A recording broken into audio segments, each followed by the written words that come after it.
Fellow firefighters, Mr. Watson. This video is a dissertation on means of ingress and egress, and what we look for, not only as firemen but as inspectors, and what we can look for and ways to prevent that. I'm going to go a little bit on that route, and as occupancies change. In my zone, we run into this problem fairly quite a bit, actually. Our rescues here aren't as big as usually. Our newer rescues are as big as Pasco's and Hillsborough's, but our older ones, they fit nicely, but our engines don't. So what we do usually, if it's a residence call and we're going up that long driveway, what we'll do is the rescue can fit, and we will hop onto the rescue and drive down the driveway. They're usually right behind us. We'll park the apparatus, leave one person at the engine, and go in the rescue and go that way, or we'll walk up if it's a delayed response from a rescue. Other changes that we had to make, and this is specifically for our zone. I don't even know anybody that actually does this. We had to change our hose loads, all of our pre-connects and everything else to, it's almost like a Cleveland roll that we use for high rises, and all of our pre-connects are set to be deployed on either side of the truck for those narrow roadways that we can't actually park the apparatus in on anything. We can, not even a commercial business. All of our commercial businesses here are exactly right offset off the road. Then we're taking up a huge major access road. It's called Shoreline. It's two lanes deep. But any fire, any commercial fire that we're going to catch, we're blocking Shoreline. So we have fire, or they're called traffic aids, that are responding, and we'll shut down the road on either side. But that's a huge issue for us, is just hose deployment alone. We had to change our hose loads just so that we can deploy hose, and it's a Cleveland load.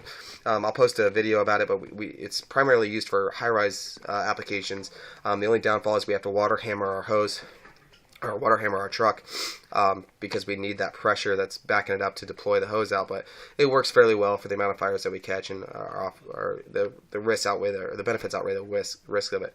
Sorry, I'm a little under the weather. I don't know what's going on with this thing. I can't kick it. Now, as an inspector, I'll even post pictures. All of our commercial businesses out here, we have a couple bars and a gas station and like a food mart. There's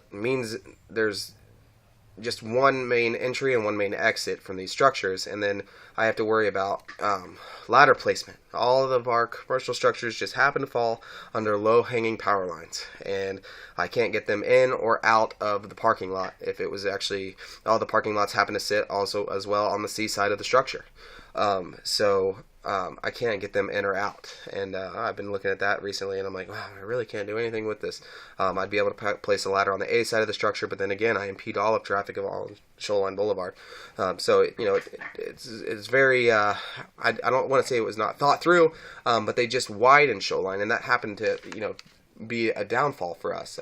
They widened it to make it safer for travelers, but what it did was impose on the means of ingress and egress for all these businesses. So the parking lots got smaller and everything along with that nature. Most of our... Or perhaps he's wondering why someone would shoot a man before throwing him out of a plane. All as well as... I'm sorry, we're trying to record on my phone and get emails. What they did when they widened Shoreline, they happened to just... take away from their parking lots and our apparatus placement. So, I mean, they got the codes and everything was just well, but it just doesn't work out well for us. But yeah, from residents' standpoint, what we're looking at is those long driveways. And we usually don't have a problem. The only problem that we run across is our narrow roadways, and the outriggers can't come out of a ladder truck just due to the length of the road, but that's it. Really, the only problem that we run into there. Soft shoulders that were built, but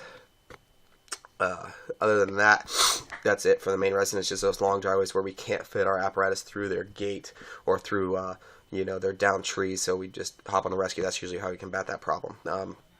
I'm sure in Hillsborough and Pasco, their larger rescues wouldn't be able to do that at all. We'd wind up walking or something of that nature, charting up with a scoop. So, or not a scoop, but a Stokes. So that is it. I think I touched on everything. I mean, most of our school is nice. Our school has 3 main points of entry and ingress or egress, and it's hydrogen on 4 sides. So that's really the only concern that I don't have.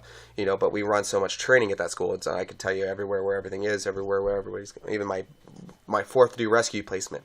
But other than that, that's the only main issue that we have. And as inspectors, I think we can start looking at just noticing those things. Before I even took this class, I didn't even think I would notice that, but now I see it.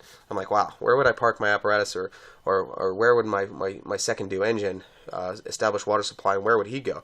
Because I've already impeded all my main entry points with just one fire truck. So looking at it of that nature. But I look forward to hearing your feedback. I think this is our last video for this endeavor of this class, and this was a great class, a great learning experience. I really look forward to finishing this up and moving on. But thank you very much.